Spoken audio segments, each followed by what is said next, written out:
দেশের স্বরাষ্ট্রমন্ত্রী সেই আম্বেদকরকে নিয়ে বলছে আম্বেদকর আম্বেদকর আম্বেদকর, এত কেন আম্বেদকর করে?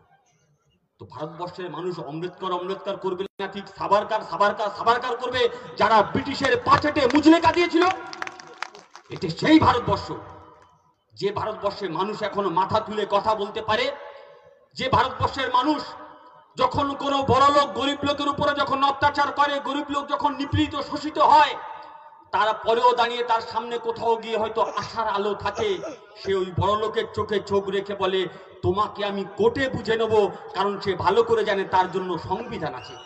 আর আজকের সেই সংবিধানকে আরএসএস বিজেপি নষ্ট করতে চাইছে, ছিঁড়ে ফেলতে চাইছে।